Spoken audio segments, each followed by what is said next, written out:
Dalam Bapa dan Putra dan Roh Kudus. Amin. Allah penuh kasih. Puji syukur kami aturkan kepadamu atas rahmat dan kasih-Mu. Engkau selalu mendampingi, menjaga, memelihara. Terutama pada waktu kami sedang jatuh, sedang mengalami kesulitan dalam hidup, mengalami salib. Untuk kami untuk selalu memandang Yesus yang tersalib, yang terluka, terpaku. Untuk kami ya Bapa, untuk kuat seperti Yesus. Demi Kristus Tuhan dan pengantara kami. Amin. Para saudara, bacaan Injil hari ini berkisah tentang bagaimana para rasul diombang-ambingkan oleh badai topan. Ya. Dan mereka berteriak minta tolong. Dan Yesus datang kepada mereka dengan menolong. Ya. Dengan berjalan di atas air. Dan kemudian ketika para rasul mengira itu hantu, maka Yesus mengatakan ini aku. Ya, ini aku. Lalu kemudian Petrus ingin berjalan juga di atas air dengan di atas badai. Dia berjalan tetapi kemudian jatuh lagi. Ini melukiskan tentang perjuangan dan pergulatan hidup kita manusia. Sekali lagi, di mana seringkali kita terpaku pada penderitaan, pada salib, pada badai, pada kesulitan. Ya, kita lupa bahwa kita harus berfokus pada Yesus. Nah, saudara, itu pelajaran yang berharga bagi kita. Tetapi kita bisa melihat bagaimana supaya kita bisa kuat dan bertahan dan fokus kepada Yesus.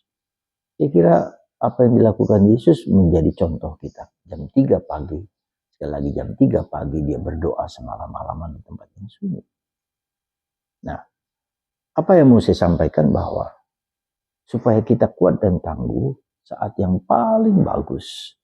Dan ini bukan yang gampang. Bangun jam 3 pagi dan seringkali kita dibangunkan jam 3 pagi. Untuk berdoa, bermeditasi, berdoa rosario, berdoa apapun juga pagi hari. Disitulah kita mendapatkan kekuatan. Karena disitulah dalam keheningan kita mendengarkan suara Tuhan. Tuhan bicara kepada kita. Kebiasaan seperti ini sudah banyak dilakukan oleh banyak orang ya. Jam 3 pagi ketika dia dibangunkan, dia diam, dia baca kitab suci, dia merenung. Ya, jadi kalau kita ingin maju, ingin kuat dalam menghadapi godaan, dalam menghadapi tantangan, dalam menghadapi salib-salib kehidupan, coba kita buat praktek ini, praktek kehidupan yang menurut saya sangat bagus, dan saya juga sering melakukan itu, berkali-kali melakukan itu, dan memang akhirnya kita mendapat inspirasi, mendapat kekuatan, mendapatkan kedamaian, mendapatkan ketenangan di dalam peristiwa itu, di mana kita bisa merasa bahwa Yesus sungguh-sungguh kita rasakan kehadirannya. Kita diam, kita hening, kita sunyi. Semoga kita dapat sekali lagi menghadapi salib-salib kehidupan kita dengan memperkuat batin kita. Bangun jam 3 pagi, berdoa rosario, membaca kitab suci, menyetel lagu-lagu rohani. Dan di situ kita bisa belajar dan mendengarkan suara Tuhan dalam keheningan dan kesunyian. Kita praktekkan kebiasaan-kebiasaan seperti ini, dan semoga Anda, saya, dan kita semua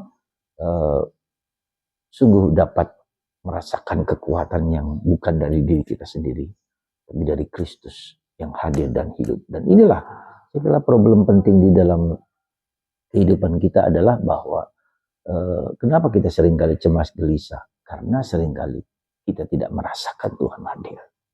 Tapi ketika kita jam 3, kita merasakan, mengalami Tuhan hadir dan hidup dalam diri kita. Tak ada satu manapun kuasa yang dapat mengalahkan Kristus. Seperti bacaan kemarin dalam surat Paulus kepada umat di Roma. Tak ada satu manapun yang dapat memisahkan kita dengan cinta Kristus. Wah, ini luar biasa.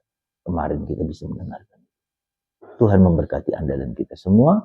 Kita tetap kuat dan tabah. Dan memberikan waktu kita secara khusus kepada Tuhan Bapa, Putra, dan Roh Kudus. Amin.